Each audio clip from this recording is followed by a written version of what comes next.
Hello everyone, welcome to Everyday ELA. My name is Jimmy, and in this video I like to explain how I ended up on YouTube and what my YouTube goals are. So to start off, I am a trained ELA teacher and I love teaching. However, I'm not teaching at the moment. Let me explain. Okay, so to start off, I like to say that my lifelong dream was to become an attorney. And I came to the realization that I needed 4 years of college and then after that 3 years of professional school. I calculated the numbers and I realized that I would be in grave debt by the time I graduated law school. So I needed a plan, and my plan was to teach for a few years.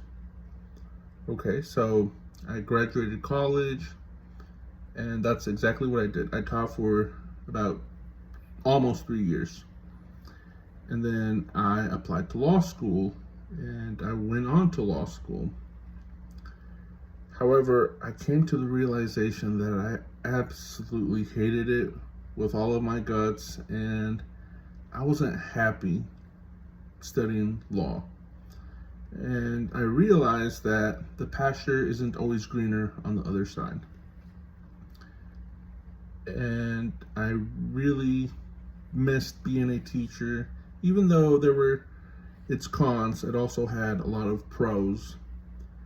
And I really miss being a teacher. So I was thinking about what my next plan was while in law school. And after 2 weeks of serious thinking, I realized the best thing for me to do was to drop out of law school.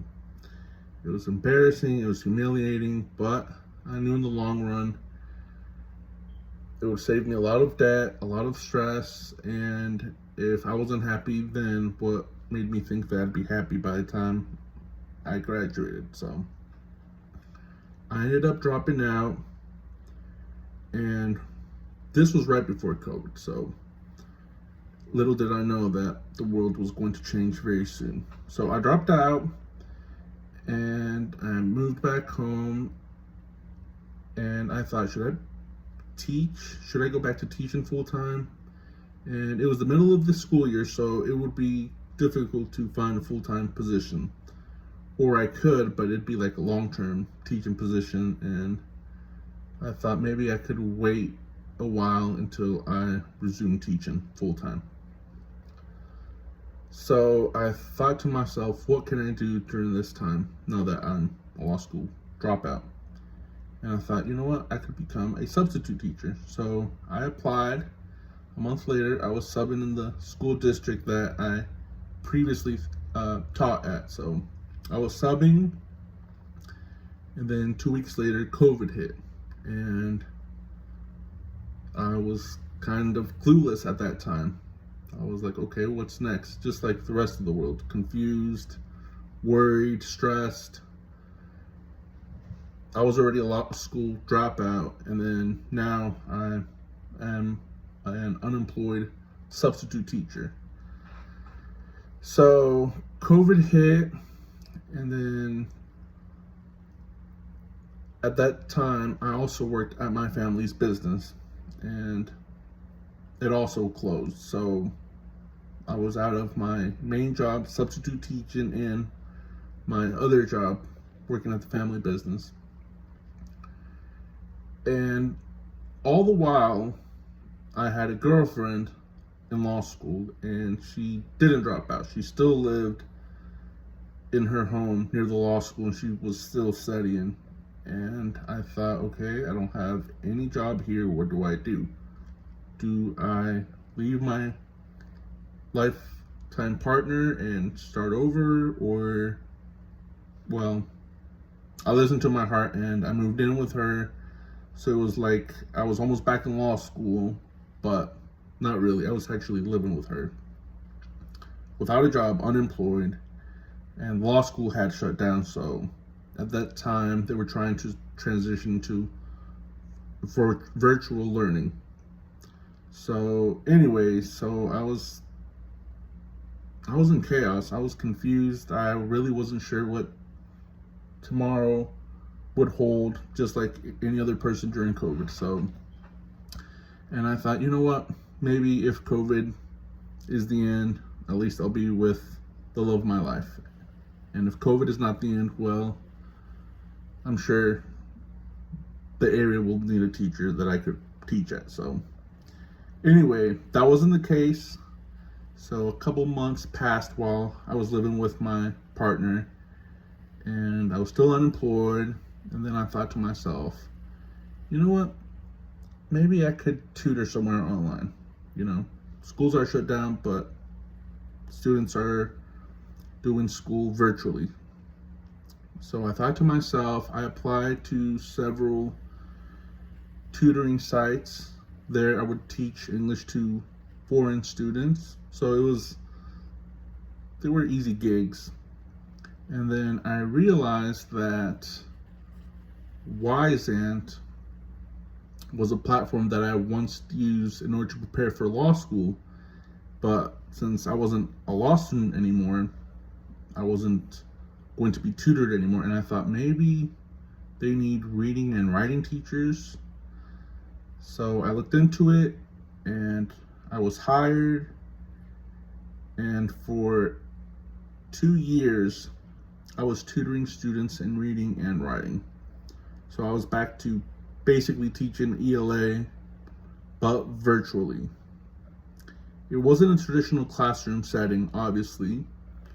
I tutored one-on-one with each student, and I accommodated to his or her needs. So I was doing that for a while, and I loved it. Obviously, there are some pros and cons to tutoring online, but overall, it paid for my bills, and I was able to spend time with my fiance at the time. Well, we weren't engaged at the time, but we were dating, and now we are engaged, and she is the love of my life. So anyways, I was able to make a living while also not losing my partner along the way. So anyways, it's the middle of COVID. I'm tutoring and I'm living with my partner. So fast forward 2 years. Well, since I moved there, she graduated law school and I was still a tutor. Mind you, by that time schools resumed and students were attending school full time, but I was still living with my partner while she was in law school. But anyways, she graduated, and the great thing about tutoring online is that I can work from anywhere as long as I have a computer and Wi-Fi connection. So I was able to do that at any time, any place, as long as I had my computer, a quiet area, and connection to the internet. So anyway, she graduated and we decided to move to my hometown. We bought a home and I was tutoring for a while at that time, and I went back to subbing.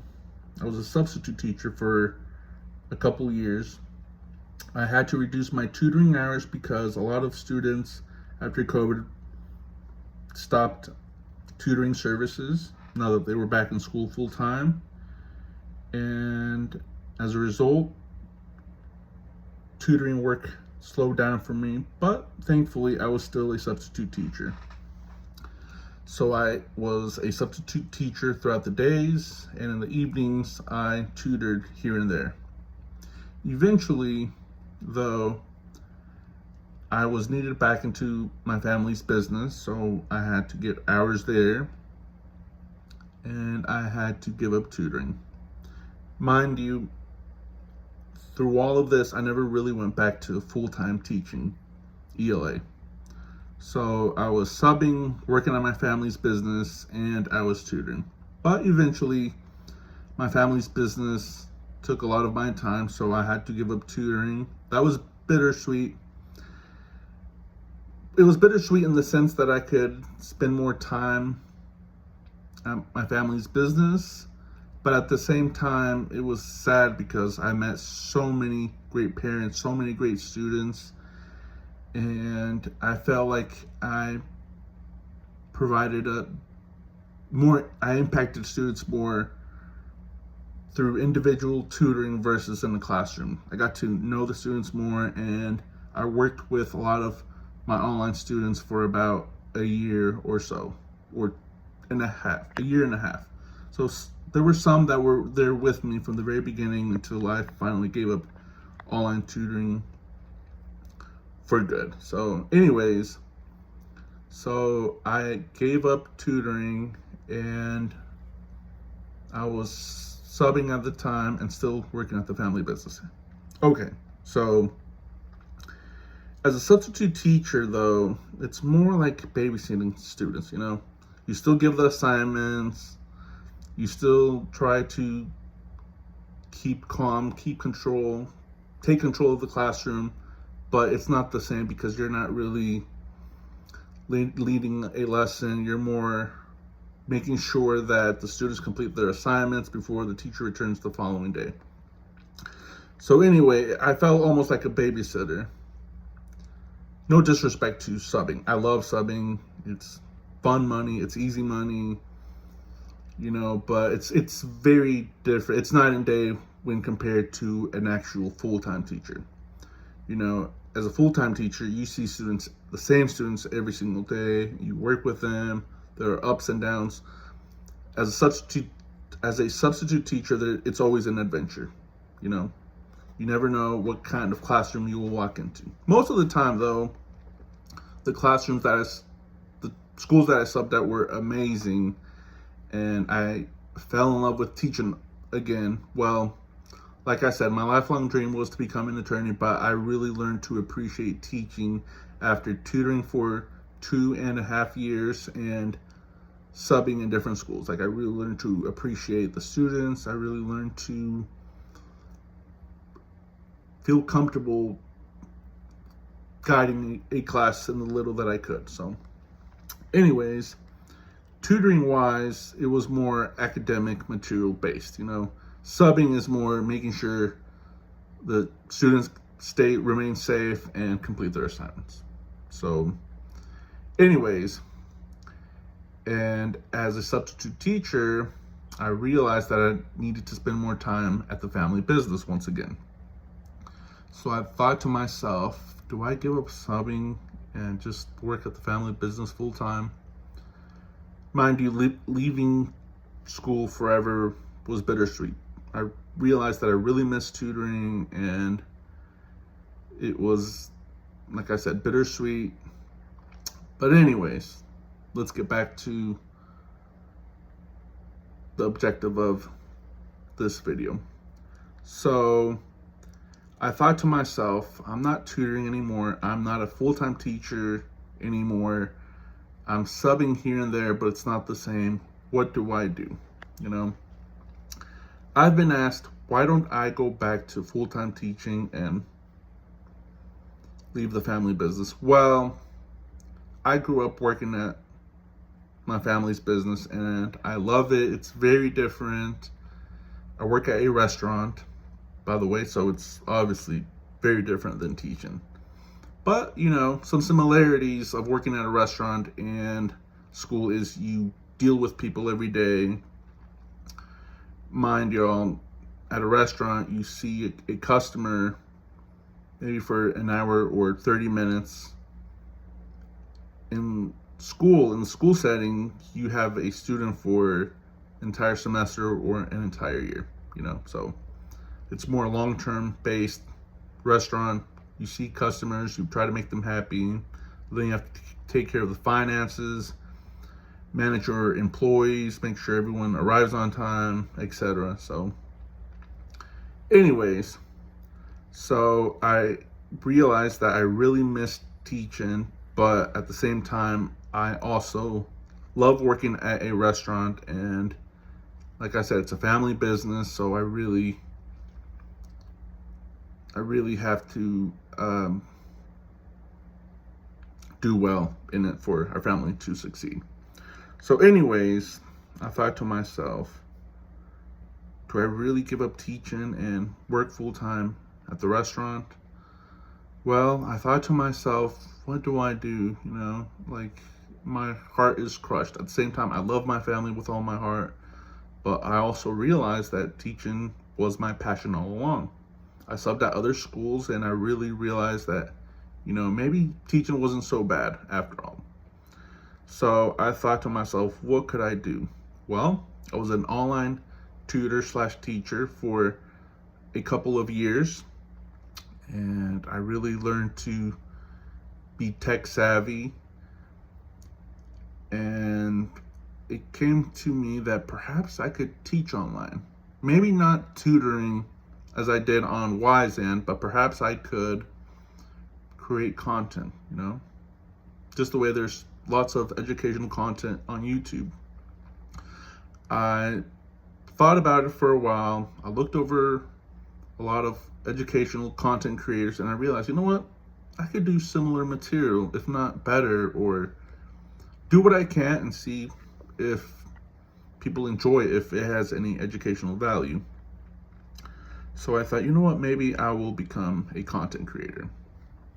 Literally, like educationally, of course. So anyways, so I thought maybe while I'm working at the restaurant, I could create content because I don't want all of my training to go to waste.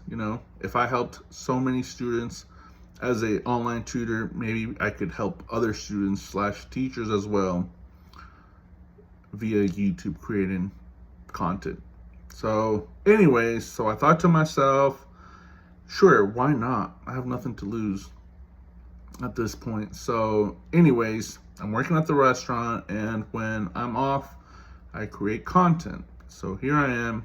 I'm an ELA teacher on YouTube. Obviously, I'm not a traditional one, but I don't want all of my knowledge and skills and knowledge of teaching go to waste. So I created Everyday ELA. So anyways, that's how I ended up on YouTube. Everyday ELA was born. So what are my goals? Like I said, my goals are to every piece of knowledge or everything that stuck with me as an ELA teacher, as a substitute teacher, or as a tutor, I want to encapsulate that into a video, educational video, whether it's a grammar video, a writing video, or a literature video. I want to create content and share it with the world. So my goal is to still teach in a very different way, but at the same time, perhaps help someone out there with my material. So that is why I am on YouTube. So anyways, that was my lifelong story.